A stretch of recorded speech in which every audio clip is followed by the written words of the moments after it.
Ladies and gentlemen, hey, hi, how you doing? Welcome back to the channel. Thank you so much for stopping by. Obviously, a huge topic in the Call of Duty community over the past couple of weeks / months has been the cheating issues, the hacking issues, where players constantly are in the game spamming aimbot and wall hacks, completely illegitimate players blatantly rage hacking and destroying the game. Meanwhile, you have systems like the shadow ban system that are constantly banning innocent players. Very big lack of trust going on with that. The com ban system, which is just incredibly flawed. There are so many issues with Ricochet and everything revolving around it. But recently, a former Call of Duty employee actually came out and talked a bit about why this is such a prominent and kind of consistent issue in Call of Duty year over year over year. So Justin Taylor ended up posting this little quote tweet on a rant that Nadeshot went on the other day, and Justin Taylor used to be one of the senior marketing people at Call of Duty, so don't know if you would title him as like an official dev per se, like he's not in there adjusting the code and testing and balancing weapons and fixing bugs and glitches,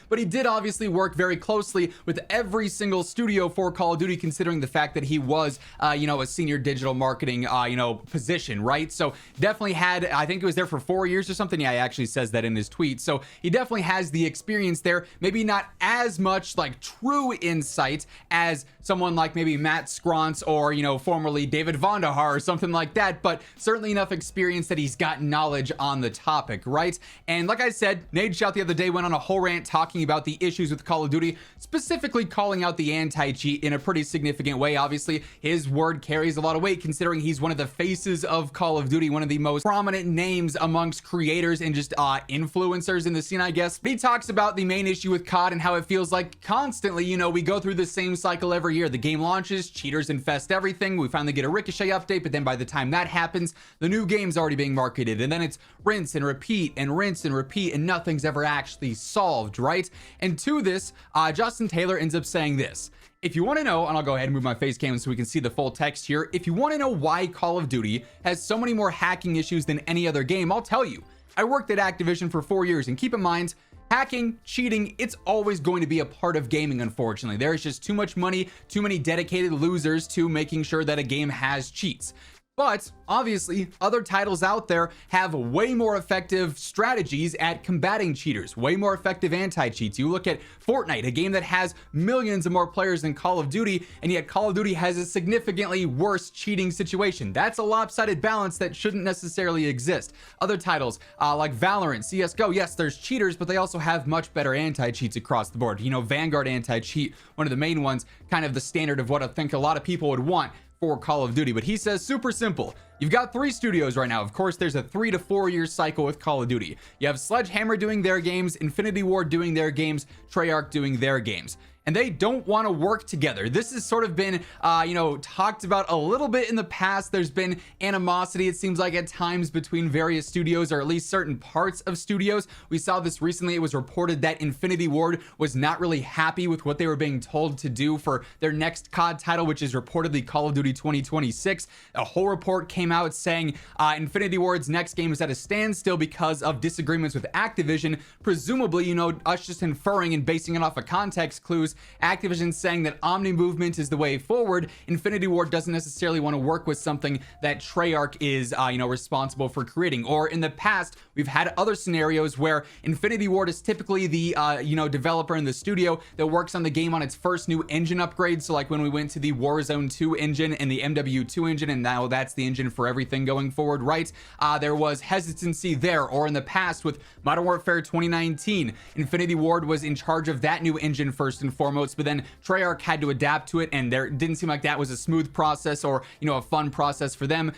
Vanguard and Sledgehammer then had to adapt to that as well. So there's always, I think, tension at the end of the day between these studios. They ultimately have the same end goal. They want to have a good Call of Duty, and I don't think any one of these is actively rooting for the other one to fail by any means, but there's certainly things of like, hey, we think we can do this better. No, we think we can do this better. So they don't want to work together, and basically they start from scratch on the game each year. Now, this has been amended somewhat since Modern Warfare 2 and Warzone 2 release, where we're now in this new era of Call of Duty, where of course every game is on the same core engine. Basically, they just evolve it every single year. That's already had its flaws and its issues that we've seen decently apparent now, where everything being stacked on one engine just means the engine not fully being upgraded as much necessarily. It leads to some pretty, interesting issues where you go in and add crazy things like omni movement, or you have so much bloat between all the games. Like, it's certainly got its flaws as well, but previously, old era MW 2019, Cold War, Vanguard, etc., you had it where 1 year MW 2019 engine, Infinity Ward engine, game direction is this way. Then the next year,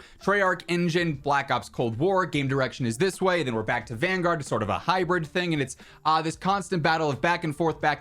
We've got to adapt to this, and then 6 months later, we're already working on the next title, and we're getting close to having the finishing touches, the polishing touches on this. But now there's a bunch of feedback this year, and then you have Raven as the fourth studio, not mentioned here, primarily focused on Warzone, and then they support for whatever game is needed in whatever year, right? Raven's sitting there working on the Warzone integration, and they have basically the last year, because they're constantly actively supporting Warzone through all the integrations. So when Sledgehammer's about to release a title, Raven then jumps on board. It's like, okay, what are we doing for the Warzone integration? But they have way less time to then adapt to everything. And as they're working on that next integration update, they're actively pushing updates for the current title, right? And then all that information, all that feedback from the current title quality of life updates might not make it into the next integration, because they're already focused on working with Sledgehammer for their next title, IW for their next title. So it is a cycle of, hey, we built this progress, and reset, and built this progress, and reset. And it just never ends, right? I know it's a bit of rambling, but I do think the context here is important, right? They haven't been building and making one product like Apex or Fortnite or Valorant, etc., and just improving on the product over time. So every year you're buying a new product, and by the time they figure it out, a new studio with a new Call of Duty launches. And we've talked about this. Funny enough, it's really good timing here, COD timing, of course, naturally. We've talked about this a lot lately, where Warzone, being its own standalone thing, would probably go really, really well long term, because you don't have this constant reset where 9 months you have to make the new integration, and then during those 9 months while you're making the new game, anything from your current game might not make it in. All the quality of life updates, all the good feedback, all the bad feedback might not be adjusted in time for the next launch. Then you're backtracking again, and then you're backtracking again, and there's more time fixing rather than there is more time making progressive updates and integrating things and improving things and innovating. I think that's the better word for it. It's so much redo, and not so much innovation. So there's just a back and forth constantly where nothing can improve. Now, I will say the one thing that Justin points out here is the hacking issues. Ricochet, in theory, should, keyword should, be easier to adapt year over year when everything's working off the same engine like it is now with Warzone 2, MW2, MW3, Black Ops 6, whatever the future titles are going to be, right? Because we're on the same connected engine through Call of Duty HQ. But so far, that's proven not to be the case. Why that is, we'd have to have maybe someone, more involved in that stuff explain, and I doubt that'll ever happen. But it is interesting insight here from Justin. Like I said, even though he's not like a full-on dev from one of these specific studios working, just broadly at Activision, you see a lot of what's going on. So an interesting point of view that we really haven't had before publicly. But I mean, the trends here do somewhat speak for themselves. Just looking at the Steam charts here for Call of Duty, obviously Steam is the smallest platform, so it's hard to say this is truly the end-all be-all word, because things may be a little bit different on Xbox now, especially because of Game Pass. The player base might be a little bit healthier. Console, same deal, just across the board. But it is an option to look at some stats, and typically when you have a decent chunk of players, 100,000 here, you're typically seeing and hovering around that number between 60 and 100K, right? Like, it's a good indication of where trends might be going on other platforms as well. And you have this dating back to October 2022 when the COD HQ launched. You see this massive influx of players here with Modern Warfare 2. Obviously, it was like the most hyped COD ever, one of the craziest launches ever, but then instantaneously